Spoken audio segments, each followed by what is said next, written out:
Well, there was a draft list circulated earlier this week, Karen, that included a number of products, both agricultural, food and drink, even consumer, but of course steel as well was in there. So things like peanut butter, orange juice, cranberries, shirts, jeans, all sorts of different things that were on the list.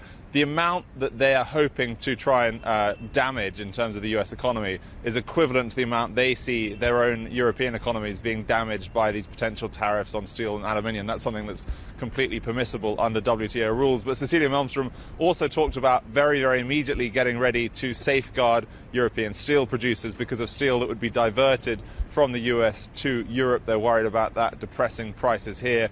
And then the other long-term thing in terms of action that they're proposing if the Trump White House goes ahead with these tariffs on steel and aluminium is taking the case to the World Trade Organization, seeking to reverse it with non-European allies involved as well. And that's something that, of course, the Europeans saw some success with back during the George W. Bush administration back in the early 2000s when they did get the Americans to back down on potential steel tariffs.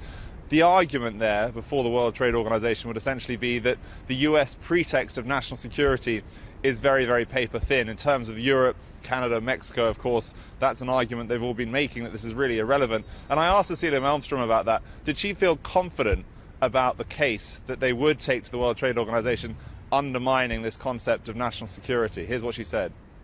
We can't see that this Section 232 referring to national security in the case of Europe and some other allies, but they have to talk for themselves, would be relevant. How can possibly such a small import of European steel, very specialized, high quality, that the American industry needs, how can that be a national security? Politically, it is hard to understand, but I think also legally it will be very hard for the Americans to make that case. Just wondering whether that dispute would be the first time that you would be questioning a national security pretext in front of the WTO. A lot of legal experts say that would really undermine the WTO if you pressed ahead with that. Do you agree with that? We will take very severe, as we do, legal advice in formulating that request for a panel in the WTO and possibly again with other partners as well, who are also looking into this. And of course, European leaders, including Donald Tusk, being very critical of any potential trade tariffs in response to Trump's idea that trade wars were good, quote, and easy to win. Mr. Tusk said that trade wars are bad and easy to lose. It does seem like, as Jeff mentioned a little while ago, that the Trump administration might be potentially softening its stance, carving out exceptions for Canada, Mexico, and potentially other countries, including the European Union.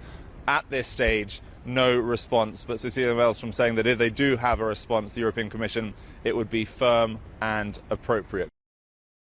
Still watching? Perfect. Click here to watch another great video from CNBC International. Oh, and don't forget to subscribe. Thanks for watching.